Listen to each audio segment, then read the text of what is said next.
Hi, this is Scott. I really appreciate our sponsors because they make the show possible. Today's show is sponsored by Developer Express. Become a UI superhero with DevExpress controls and libraries. Deliver elegant .NET solutions that address customer needs today. By leveraging your existing knowledge, you can build next-generation touch-enabled solutions for tomorrow. You can download your free 30-day trial at dx.hanselminutes.com. That's dx.hanselminutes.com.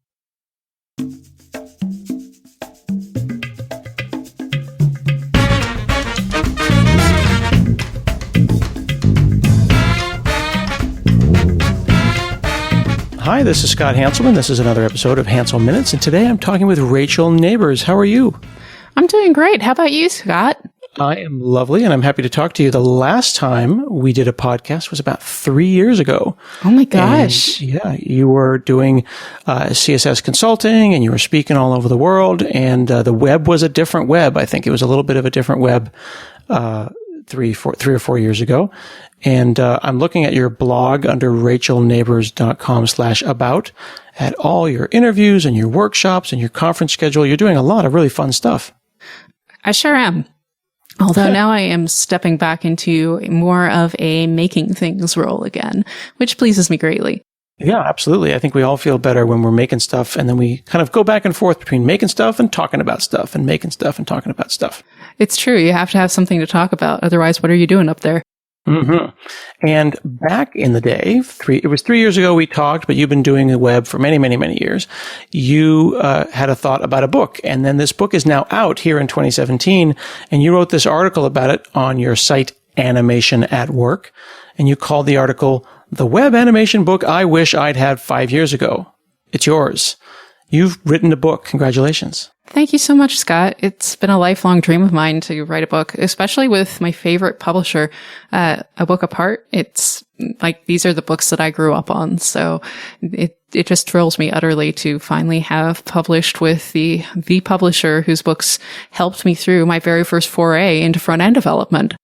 Yeah, that's fantastic. If you go to Animation at Work, you'll get linked eventually over to abookapart.com. There's all kinds of great books there.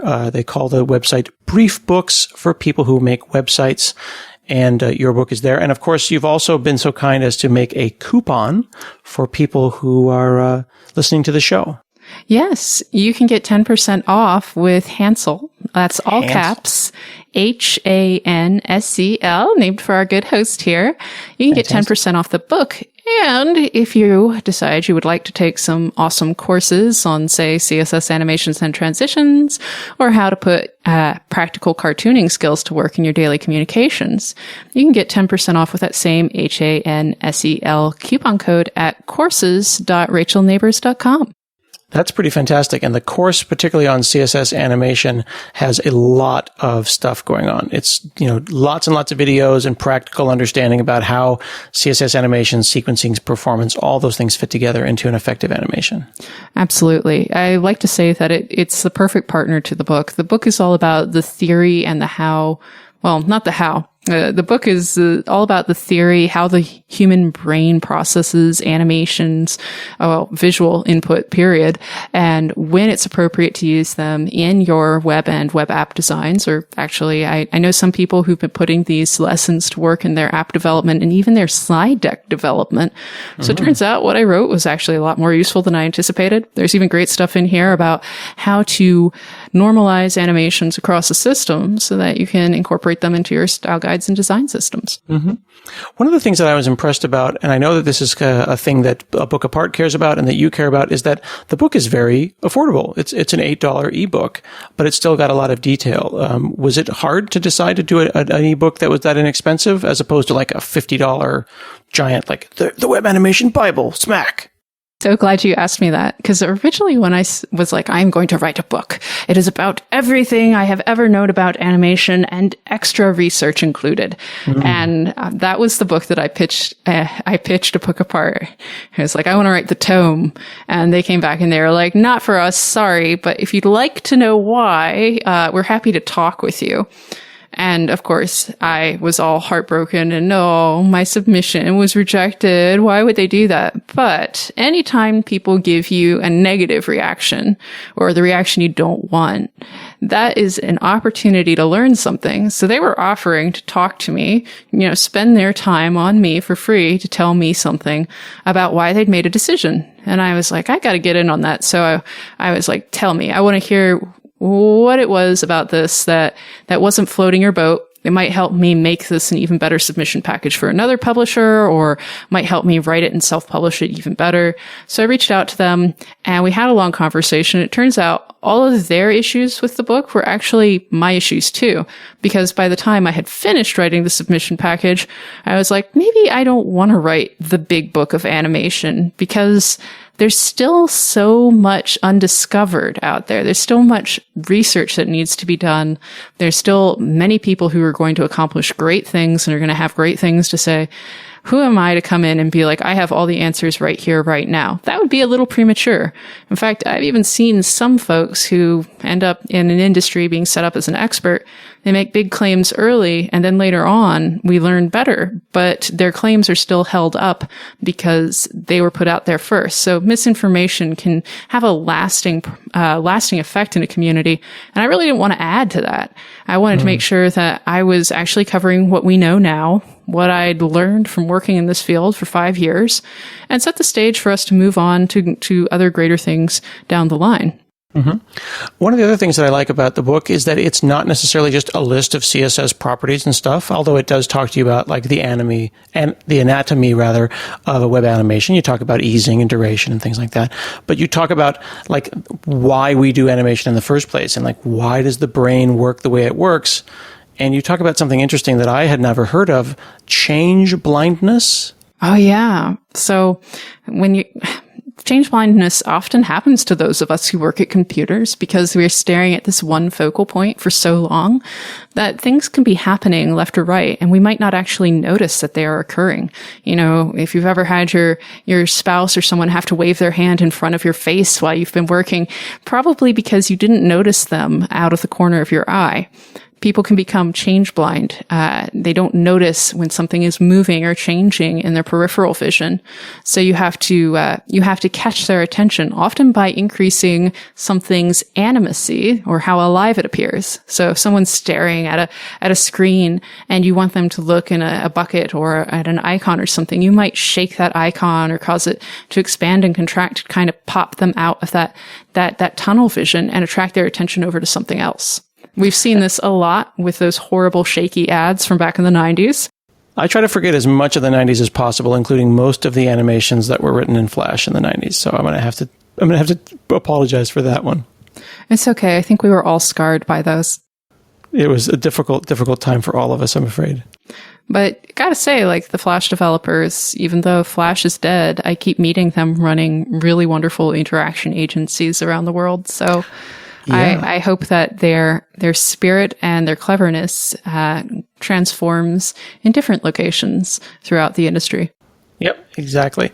I think that we all learned how to animate on the web because of Flash and what they called Future Wave or Future Splash before it. Like without the Dreamweavers and the Future Splashes, we would never have animated anything. It would all just be a big giant hypertext book.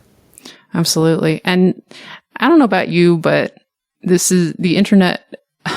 When I was growing up, it was not pitched to me as glorified microfiche. It was supposed to be like the conduit of human interaction. And there's so much more to human interaction than just text. Yeah. The one thing I was interested in understanding is how you think animation is going to go forward on the web, given that the things you were doing 3 or 4 years ago were kind of like polyfilled. I mean, maybe I'm using the wrong terms. Like you were doing things with animation when there weren't necessarily standards for them. And now people are talking about those standards. You've worked on some of those standards. Yes, I have. Are they simply allowing us to do things that we could do 3 years ago, except with less markup? Or are we still doing the same things we did in Flash, except now it's one property instead of an entire Flash? Well, That's interesting that you should ask about that. So partly, yes, some of the stuff is no longer polyfilled or behind vendor prefixes, and we've advanced in that regard. But on the other hand, some things have become more popular. For instance, most front-end developers or designers who want to build interactions, not just like animations, but actual, like anything from making an icon change to creating an interactive visual data visualization, or, making a really cute, kind of almost like a Flash video using CSS and JavaScript. There are libraries that are kind of now industry standards, like GrainSock is one of them. It's a tweening library that was written in ActionScript, rewritten in JavaScript, and it's the most popular animation library on the web now, top 20 JavaScript libraries. Yeah. Really? So we've seen it's a blinding amount of change in this space over the past 3 years. And I think at one point I wrote an article on A List Apart where I said that we're going to see that prototyping software that invests in animation is going to compete better than prototyping software that doesn't. I was speaking specifically about the web, but this also applies to app development. And it's true. Those prototyping companies that didn't get a good animation workflow nailed down, they weren't able to also grab the app development market as well. And even juggernauts like InVision quickly adopted and bought out people who were building animation tools online and added them into their stables so that they could provide that feature. Anyone who didn't do that just isn't even competing right now. Really? Yeah, motion design is a big part of making fully integrated, smoothly flowing experiences. You don't really have a touch strategy without a motion designer on your staff right now. Do you think that if we make motion animations available in like single properties and simple things like that, they'll just be abused? Like if you give me those tools, I'm just going to mess it up. It's funny you should say that, because that would be like me saying, well, if I give you more fonts, won't you just change every font on the page and make it ugly? And yeah, that can happen. Ultimately it all turns into Comic Sans.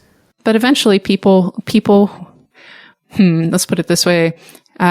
If you were doing that, you wouldn't be building anything anyone would want to use, so no one will see it. Does a tree falling in the woods really make a noise? Does a poorly designed experience ever really get seen by anybody? So I'm not worried at all that people are going to abuse it, because if they do, no one will use it. Okay. I can see that. I know that I'm going to mess it up, though, ultimately. But I will say there are some best practices. There are some things that people can do to not horribly ruin their user's experience. For instance, in the CSS world, we have this new thing that the Apple people proposed, the good folks working on WebKit. It's a reduced motion media query. Now, it's non-standard. It's been proposed, but it's not been implemented by every browser everywhere right now. It's definitely Safari only. But basically what it does is, if the user has gone into their preferences and selected, reduce motion, then this media query will respect it. It means that you can dump all of your CSS animations to be under that media query, so that people who suffer from vestibular disorders won't have to suffer through your animations. It also offers a couple of other benefits, like you can loop into that with JavaScript and only conditionally load a parallax library and all of its triggers if that motion preference is set in a way that allows it. Interesting. And so I would set that just like I set my do not track in my browser. I mean, it's a preference. I would tell the browser, I get vertigo, I get dizziness. It's actually a system level setting for iOS, and I don't know actually if it's on desktop, but it's a system level setting on iOS, and now iOS Safari respects it. So it's lovely to see all the browsers are contributing something special. That's very interesting. I know that there is a play animations on Windows option on Windows itself. Yes. And I wonder if that is then respected and then goes all the way through the browser. And not at this time. Okay, but certainly could, because it's a flag and it just needs to find its way through the stack. Exactly. I have high hopes for that one, because it really does change the usability of the web and apps that are built on top of web technologies.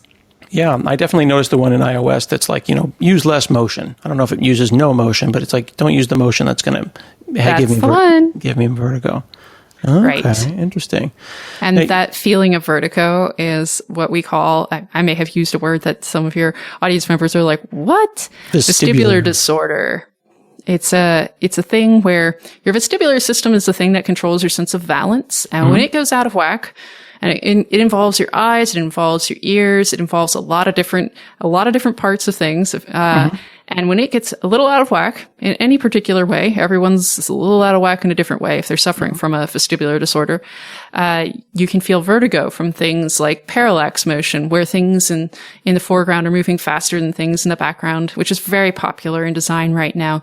And that can throw people at odds. They can feel like they're going to vomit because, something's moving and it shouldn't be. Really? Now, no disrespect to people who have this, but as someone who doesn't currently have any, I've had vertigo in the past, but I don't have it right now. Is this a big deal? Is this this is an accessibility issue? Like, I want to make my website work for the blind, even though there's not a whole ton of blind people. There's certainly a measurable and significant amount, and we care about them. We want to make our videos have captioning for the hard of hearing, but I don't think that we're necessarily as familiar with vestibular disorders as we are blindness and deafness. Like, at what point? At what point do we go too far, and when do we stop, and when do we start? Like, is this an easy thing to do? That is a great. I'm kind of dancing around it. Like, I know that I'm going to get an email from someone with a vestibular disorder. It's like, yes, It's totally real. But I understand that. Like, I don't eat cake. I'm diabetic. I get that. Like, we want the web to be accessible. Is it just a matter of having a flag and then just simply not animating the things that I would ordinarily animate?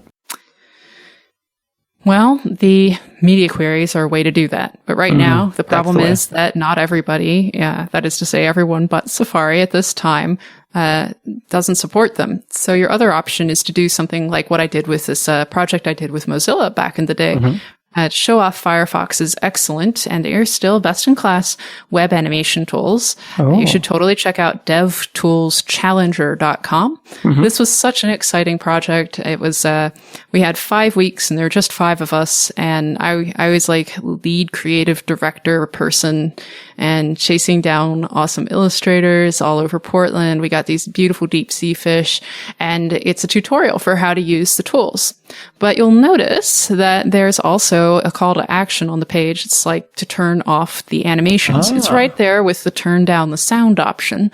So we like to give users options these days. I think what we keep getting back to when having these discussions around accessibility and is there such a thing as accessible by default? And the truth is there's no such thing as accessible by default. We are all on some continuum of different abilities. Some of us can see better than we can hear. Some of us hear better than we can see. Some of us get dizzy when we see things moving on a page. And for others of us, it really helps us figure out where things are on the page. So you can't just say, all right, the computers are now completely non-visual because that doesn't help the people who have problems hearing. You can't say, well, we're going to remove all the animation because then we lose all the cognitive benefits that animation confers on people who don't have vestibular disorders. Interesting. So what we're seeing as a trend in app and web design is giving users options. And if there's no system level setting that you can respect for contrast, that's a great feature, by the way, for contrast or reduced motion preferences, we try to offer it in another way. I specifically love it when sites offer, for instance, in their user settings, like big corporate or governmental sites in their user settings, if they have a box you can tick to use a font that's designed specifically to help people with dyslexia read the screen. It's not a font that's easy to read for people who do not have dyslexia. Dyslexia. Yes, but for those folks that do have it, that's a major feature boost. But you're not forcing this on everybody because there's nothing that's perfect for everybody. You're just giving people choice in how they experience the web. Yeah. I'm going to have to apologize for about 10 minutes ago when I was talking about that. I did not realize that when you think about vestibular disorders, you're also thinking about epilepsy, which I am familiar with. And I understand that there are people who have had their epileptic seizures triggered by something as innocuous as an ad. Like you're deciding to read the news and you go to a page and then suddenly there's an advertisement and then you're having a seizure because someone was thoughtless. And this, unfortunately, been used as a weapon against some people on Twitter. I've seen threads where someone's being a horrible troll to a person who's known to have epilepsy and will tweet triggering GIFs at them on purpose. And that's really sickening. Really? That's not cool. Yeah, no. But epilepsy is not a vestibular disorder. It's just another one of those different cognitive quirks that some people have and some people don't, and you want to be respectful of them. I would say that epilepsy is a very dangerous one because while vertigo can make you feel dizzy, you're unlikely to fall over and die in the street in front of oncoming traffic because of vertigo. Unlikely. Didn't say it can't happen, just saying most cases of vestibular disorders are not that extreme, whereas epilepsy, when it hits, can have devastating consequences in an active environment. How much of this do you talk about in the book where you have the chapters on human perception and animation? Because you go through how the human visual system works and kind of the cognitive load of animation. We actually save these for the last chapter because the last chapter of the book is all about accessibility. And I feel like accessibility is a wonderful field of research, and people are constantly diving deep and learning more and more about how the brain works. And a lot of these things, we don't even know that they're a problem until they are. For instance, iOS 7 had a zooming in and out animation that the designers didn't even realize that would be a problem because all the people they tested on were very positive and, hey, this animation helps me see where my apps are from. I'm one of those people. And that helped them find those apps again later. It decreased their cognitive load. They didn't have to stop and think about where those apps were because it was reinforced every time they accessed and exited it. Now, what they didn't realize was just a few weeks after launch, there were all these negative reports coming in of people feeling dizzy and, trying to pull back their installations because they didn't like this animation. So the iOS developers pushed out that prefers reduced motion toggle as an immediate response to their users' needs. Interesting. Okay. Do you put these toggles on all of your sites? Like I'm looking at your Challenger one, but I have to say I have not seen a lot of those. I haven't either, but I think my next site I will put it on there, and I'll also have the media query. If I'll use a little bit of JavaScript to detect if the media query isn't supported, put this toggle on the page somewhere. On your site at Rachel Nabors, and Nabors is Nabors. You have a section called Alice in Videoland. It's basically an interactive storybook, and it's a couple of years old now, isn't it? It is. I made this for Adobe's Inspire magazine back when it was all about the web. And this book was from an era when Flash animation just wasn't being done, and everyone was being really into the more typographic, stateful web. It all looked very beautiful and magazine-like. Unfortunately, could have looked more magazine-like. Now we have grid. Come back, everyone. Try it again. But anyway, I made this to kind of prove that you could have an interactive storybook using CSS and JavaScript only, and it would still work on an iPad. It could look really good, in fact. Yeah. And it's been a while. What I'm doing now is I'm taking this site, which has a lot of cruft on it. You know how you're always looking back on the projects you've done and you're thinking, I would do it differently now? Right, sure. I do that all the time too. And this one specifically, I have some bones to pick on. I'm giving a keynote at JS Congress in Munich in November. Going to be right alongside people like my favorite Lynn Clark. So exciting. I want to show how much faster and better I can make this site today. For instance, it's got jQuery in there. It's got Modernizer. It's got, it's using Scroller, a JavaScript library that causes parallax to happen. It's also got another library, Waypoints.js, which checks to see, I'm using it here to change some classes depending on which part of the book is in viewport. And these are some pretty heavy assets, and they're not the most performant. They're not the most performant for scrolling or anything like that. And we have new APIs. We have new features in the browser that completely negate most of these. You are doing things in this website that feel like modern. Like there's some, I don't know if the term is scroll jacking, but as you scroll, things are happening. Right. That is called scroll jacking. Yeah, it's like very common. It's common now, but when this came out, that was not something that was really widely seen. At least it wasn't. I didn't see it much. It was very popular when this was first published way back in the day. Everyone wanted to know how to do parallax, which was what they later came to call scroll jacking. Pretty much any time something happens in accordance with the user's scroll, you'll hear it referred to as scroll jacking or parallax. Parallax is a visual effect where something in the foreground or a 2.5D presentation moves faster than things in the background, things moving at different rates. Scroll jacking is whenever you're using the scroller to change or changing the behavior of the scroll bar. There are many different kinds. There's like scroll triggering, which is when something only happens when you've scrolled to a certain point. There's scroll linking, when maybe you've tied the scroll bar to a progression, like as you're scrolling down the side of a site, you might see, you've seen like when you're reading an article and as you scroll, there's a bar at the top that shows you how far away from the end you are. That's an example of scroll linking. So it can be used for both nefarious, evil purposes, like, parallax you can't turn off that makes some users sick. Right. And it can also be used for great purposes, like a useful bar that shows you how far you are through a book. But in this case, it's really touching the DOM a lot. Scroller, the library, is by hand updating these different elements with CSS properties using a scroll event listener, and it's really not that efficient. Now we've got some other things that are much more efficient, and I'm looking forward to showing people how they can work.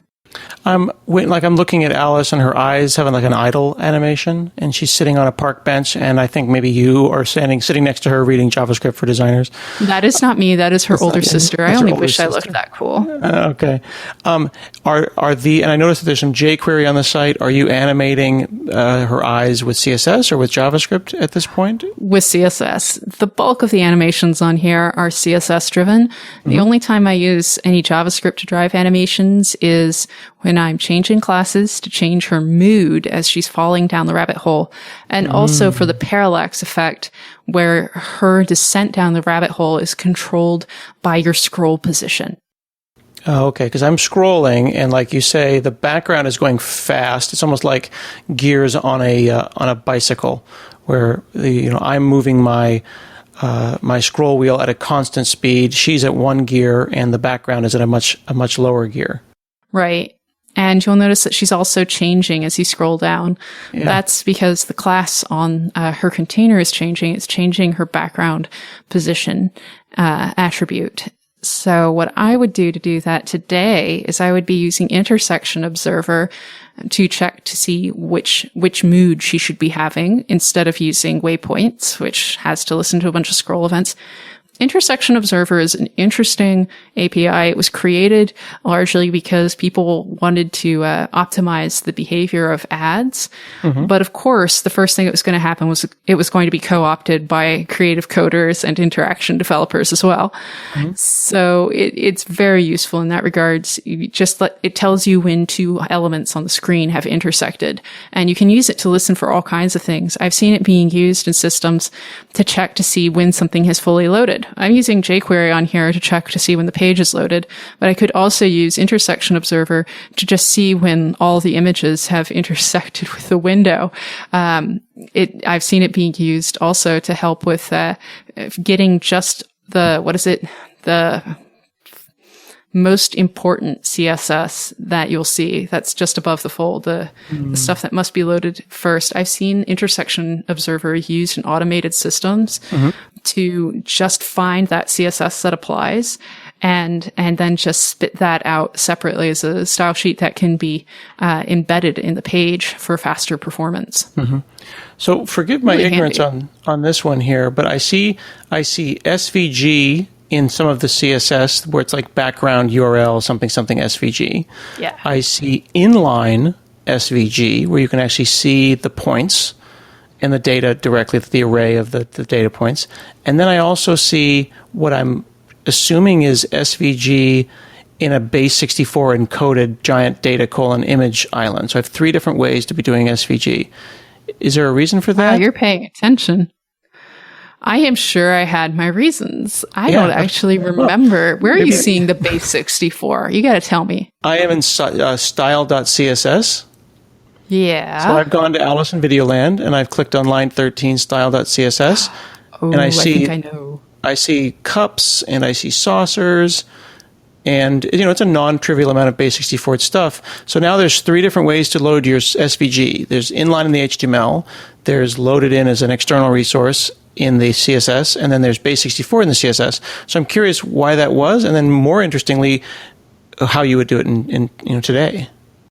I was probably using that because I wanted to have the loading cup and saucer right there immediately before all the other things had loaded. Oh, that makes sense. That was a part of my most important CSS styles that must be embedded on the page. I would probably do the same thing today, but I would probably, like I said, reference, I think this is not inline. I think this is still in the CSS. I would probably pop that out of the external style sheet and just directly embed that in the header element so that it would be there available immediately. Oh, interesting. So then it would still be inline, but it would be inline in the HTML. It would load even faster because the HTML. I see. So right now the page starts loading fast in the CSS because it still didn't have to wait for an SVG to load. It was already encoded in the CSS, but I could make it even faster by not waiting for the CSS to load and just having it right there in the HTML. Very cool. It's so sad sometimes when you go and view source on a website and it's just a mess of minified stuff. It's fun to go and look at a site like this, Alice in Videoland, and view source and go, what were they thinking? Interesting. You can actually explore the space. I kind of miss the view sourceable web.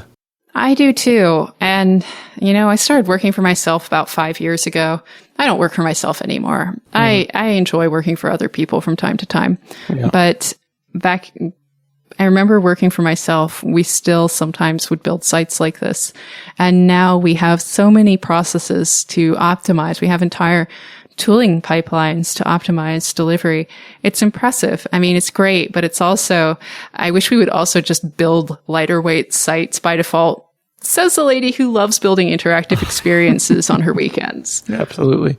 Absolutely. Well, thanks so much for talking with me today. Thank you for having me. And if any of your listeners would like to learn more about animation on the web, I would love to invite them to join the Animation at Work Slack at slack.animationatwork.com. Got all kinds of people of all levels of skill. And we also have a newsletter, which you can find at webanimationweekly.com. Fantastic. I'm going to put all of these links in the show notes. And then also remember the coupon Hansel, HANSEL, to get 10% off the book. Fantastic. Thanks so much. Thank you so much for having me, Scott. Take care. This has been another episode of Hansel Minutes, and we'll see you again next week.